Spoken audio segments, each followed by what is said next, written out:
Welcome back to Talk Today, 20 minutes past 6. We'll have the papers in just a moment, but let's give you a quick glimpse of what else is coming up in the programme. Sir Keir Starmer prepares to rally his party for a general election in a major speech today saying things can get better. Just after 6, we'll ask if he could win over the public by being Blair 2.0. Tragedy last night for Luke the Newt Littler at 6:45 will bring you all the drama from the PDC World Darts Final and the rest of today's sport. And, this is interesting, as the XL bully ban comes into force, we'll have details of a TalkTV investigation revealing the record level of dangerous dogs police had to deal with last year. All of that to come, but right now, let's take a look at some of the papers this morning. In the Telegraph, Johnson condemns the Met's Gaza probe after the Force launched an investigation into Israel's alleged war crimes. The Mail is focusing on the New Year mortgage price war. The paper says it'll boost Tory hopes as a fixed-rate deal's fall below 4%. And Luke Always on the bright Luke on side. the bright side. Oh, the Sun's front page. The teen dart sensation Luke Littler narrowly missed out on taking the top title. What a game. I can tell you exactly the moment. I'll do it in a minute. The writer, Emma Wolfe, and the journalist, James Bloodworth, here for a look through the morning's papers. Let's start with the darts. Did you watch it? No, I didn't. No? No, I mean, I've been really well. No, I didn't. Oh, what's wrong with I you? tried, I looked, I couldn't find it. I was here on TV, so I couldn't watch it, but I listened to all the coverage afterwards. Well, there was a bit of a political debate as to whether it should be made free to air because there'd be that was why I didn't watch it. so much interest 16 in it. years of age, they reckon he's going to make 40 million quid. I wonder if he'll make 40. He looks You 40. seen his diet? Oh, here we go. There always has to be a miserable Not a one. fruit or a vegetable. We'll talk about that All when right, we get fair to the enough. Luke Let's story. crack on. Emma, The Guardian, front page. Do we have to do this, The Guardian? Oh, well, let's do it. I know, Historic it is The Guardian. six-day strike begins amid prediction NHS may get worse. Well, we're on the second day of this historic six-day strike. 144 hours of action this week, which ends next Tuesday at the absolute worst time of year. And it was exactly a year ago that Rishi Sunak, one of his famous pledges never to be met. He pledged to reduce waiting times, and guess what? They've gone up 500,000 in the past year. So it's an absolute shocker. There's been this open letter signed by thousands, including celebrities. For once, they're doing their celebrity kind of lovely letters, but, you know, on the right side. Lineker on it, is he? No, he's not actually, but various people signed by... Michael Rosen, Joe Brand, Stephen Fry, people like that. Anyway, millions have been getting sicker. They're on these waiting lists. We've got a huge backlog anyway. People are living with anxiety, uncertainty, all of that. It's not just the life-threatening conditions. It's not just people like James Whale talking about, you know, cancer diagnosis, cancer treatment. It's people like my elderly neighbour who's been waiting for a hip replacement. Absolutely. She's living in constant pain. She's had her hip replacement cancelled 4 times this winter. OK, so what? She's 80 years old. That's a real indictment of what the NHS that we pay for are doing to this country. And yet, though, James, we've just sort of had, you know, a bit of visceral anger, really, about how the impact this is having on patients. The public, so far, have been pretty supportive of the junior doctors. I don't think they are now, Rosie. Yeah, but I think that's because these issues are not because of the strike. These issues were already existing before the strike. I mean, there's one of the reasons why these problems are happening is because there's a big labour shortage in the NHS. So there's a 9,000 doctors shortage in the NHS at the moment, and one of the reasons for that is retention. So the NHS cannot hold on to doctors because they're going to New Zealand, Australia, where they're paid more. And one of the things the junior doctors are asking for is... the BMA has limited numbers. The BMA is deeply political. Pay's gone down by 16% for doctors since 2010. I mean, what you say is right, but it's also a pay issue.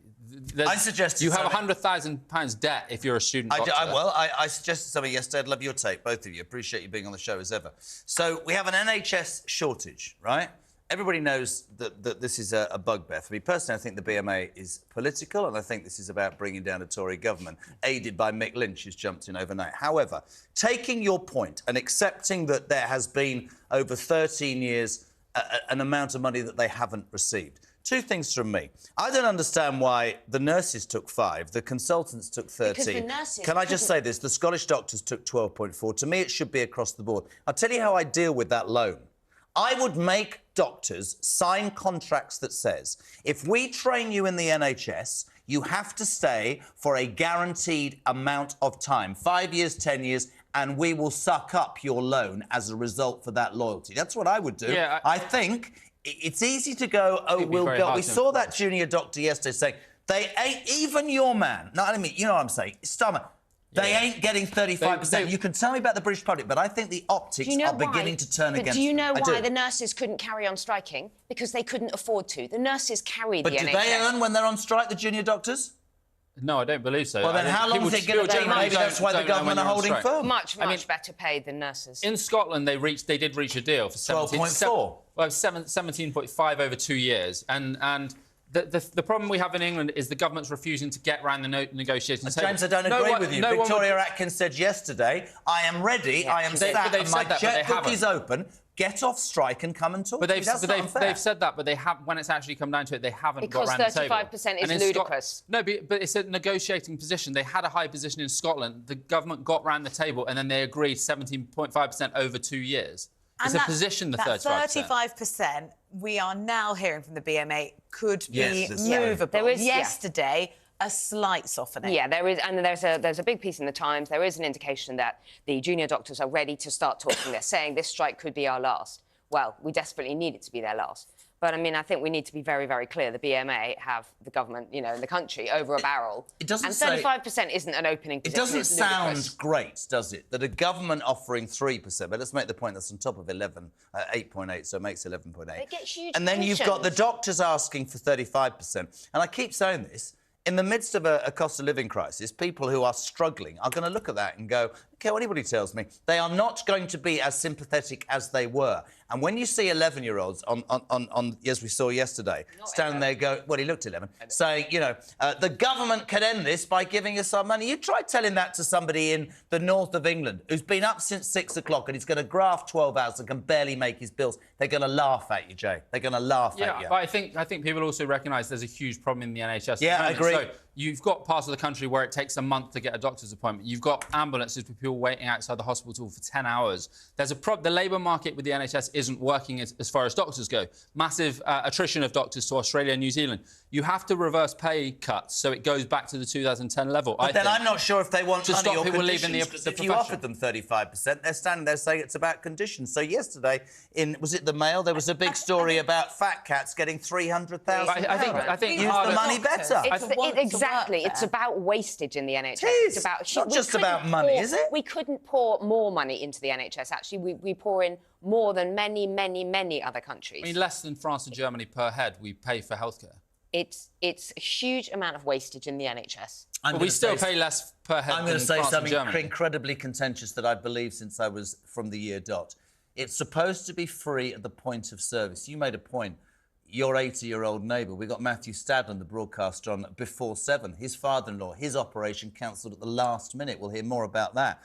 I feel angry about the people who have paid their stamp for years, like her neighbour, who can't get a hip replaced. I suspect one of the biggest problems of the NHS, be it staff, yes, be it money, maybe, be it whatever, is it actually gives too much to people who haven't damn well paid for it and doesn't look after the people who have actually financed it for years. But it's a very unpopular thing to say. Genuinely believe that. Yeah, and I do think we need more creative solutions. If this old lady can be sent privately, send her to Harley Street, do the hip hop. There are many, many ways to get this thing sorted. Yeah. And the NHS is simply not fit for purpose, and yet we're not allowed to criticise it. We're not allowed to reform it in any way.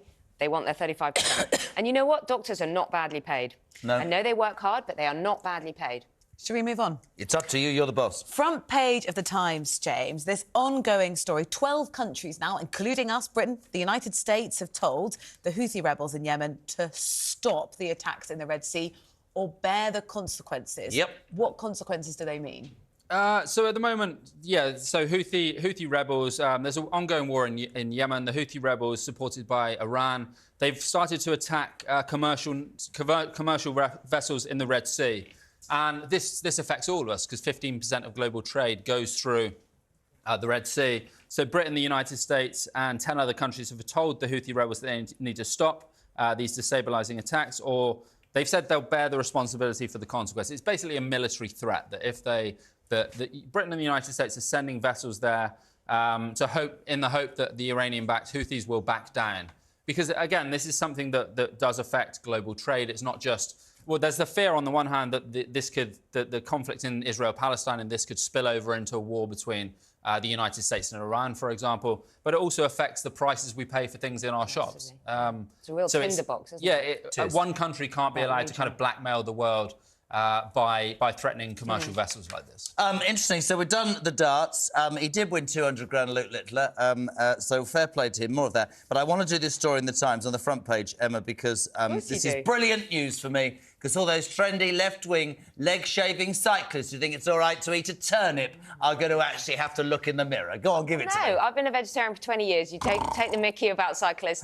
There is no. Many vegetarians don't think that these plant-based alternatives make sense at all. And yeah, researchers have found that basically they compared regular meat dishes with the vegetarian option, and often it's fast food. It's like, well, I won't mention the things, but it's fast food, meat-based. Well, vegetarians don't want a sausage made out of corn. I don't want to eat something that looks like a sausage made out of lentils. Pretend burger or whatever it is. Why do we need fake burgers? Why can't what do we you just have then? Just the bun, just pasta no or burger. rice or veggie, yeah, whatever. There's lots of other things you can have, but you don't need it shaped into a sausage or a burger. Because what this isn't saying plant-based food is just as healthy. They're saying it's the plant-based fake alternatives to meat. So why do they make them look like meat then? Exactly. Why is that? Well, to make people who miss having the burger to have the kind of burger sensation. So I've given up alcohol, day 10, not that I'm angry at it at all. And I'm already searching for alternatives, alcohol-free lager that looks like alcohol and actually And you enjoyed it. You were praising it yesterday. The gin, alcohol-free gin. I'm now I think convinced there are myself decent that's like, why don't I just drink gin? You know, it was a nightmare. But this is, I don't know. So they compared them, and basically some of them are lower in sodium, which is a good thing, but often these plant-based alternatives are higher in, sorry to be factual, but higher in sugar, carbohydrates, and have lower protein. So they're not actually very good for you at all. Emma, James, thank you both very much. Thank you, gang. I'll be back in just under an hour.